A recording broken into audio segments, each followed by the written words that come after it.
પ્રણામ, નમસ્કાર.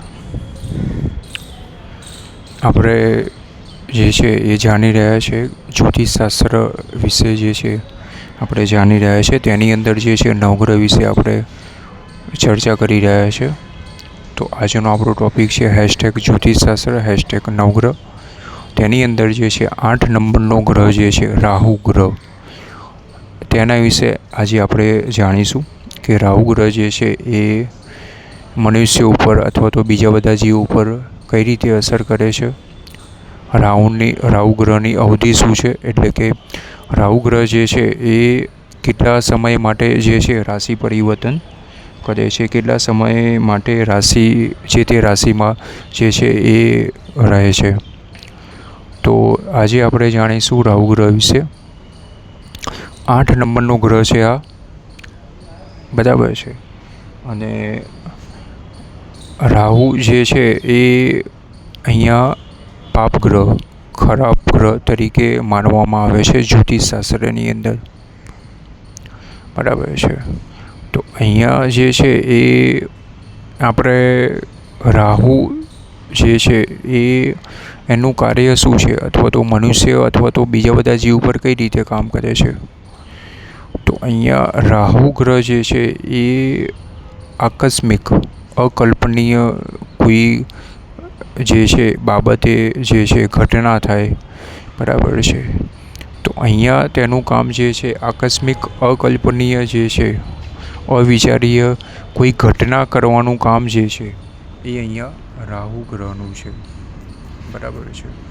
મનુષ્યના જીવનમાં અકલ્પનીય, અકાલ્પનિક, અવિચારીય કોઈ પણ ઘટના થાય, કોઈ પણ બાબતે જે છે એ પરિવર્તન થાય, બરાબર છે. કોઈ પણ બાબતે અચાનક જે છે એ રોગ આવવો, પીડા થવી, બરાબર છે, કોઈ તકલીફ આવી, દુઃખ આવવું. તો આ બધી જ બાબતોનું મૂળ કારણ છે એ અહીંયા રાહુ ગ્રહ અહીંયા હોઈ શકે છે.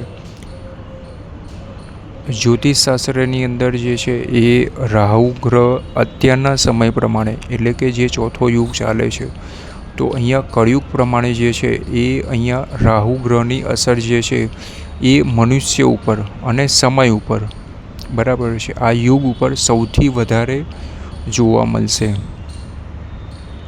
બરાબર છે.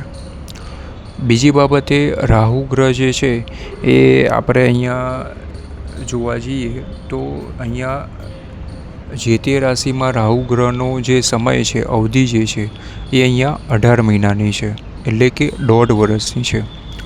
તો અહીંયા નવગ્રહમાંથી બીજા નંબરનો ગ્રહ જે છે, આગળ આપણે જાણ્યું સૂર્યથી લઈને શનિ સુધી જે ગ્રહો છે, ગ્રહોની જે અવધિ છે એ આપણે જાણ્યું. તો અહીંયા 7 નંબરનો ગ્રહ એટલે કે શનિ ગ્રહ જે છે તેની આપણે અવધિ જાણી, 2.5 વર્ષ 30 મહિના. તો અહીંયા રાહુ ગ્રહની જે અવધિ છે, એટલે કે જે તે રાશિમાં જે છે પરિભ્રમણ જે છે 18 મહિના કરે છે. 18 મહિના સુધી રાહુ જે તે રાશિમાં પરિભ્રમણ કરે છે.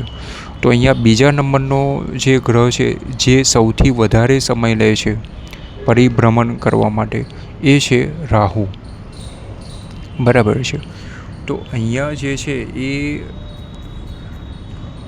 રાહુ ગ્રહ વિશે જે છે એ મારી સલાહ એ રહેશે કે જો તમને એવું કોઈક અંતસ્મૃણા થાય, તમને એવું કોઈ ફિલિંગ આવે, અથવા તો ઘટના બાબતે જે છે, અથવા તો જે તે અકલ્પનીય જે છે, અથવા તો આકસ્મિક કોઈ ઘટના થઈ ગઈ, બરાબર છે, તો પહેલાં અથવા તો પછી જે છે એ તમે રાહુ ગ્રહની જે છે એ તમે કોઈ ઉપાય જે છે, લાંબા ગાળાનો ઉપાય તમારે કરવાનો રહેશે.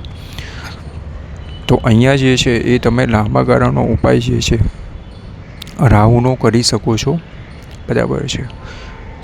અને અહીંયા આ એક એવો ગ્રહ છે કે ઉપાય કરતાં દાનનું મહત્ત્વ જે છે એ વધારે છે, તેની અસર જે છે એ વધારે જોવા મળશે, બરાબર છે. તો અહીંયા જે છે એ રાહુના જે ઉપાય જે છે એ ઉપાયની અંદર જે છે એ અહીંયા દાનનું મહત્ત્વ જે છે એ સૌથી વધારે રહેશે. એટલે કે જો અહીંયા રાહુ ગ્રહનું કોઈ તમે દાન કરશો તો અહીંયા તમને વધારે સારી રીતે તમને 100% સચોટ અને સારી રીતે તમને ફળ મળશે.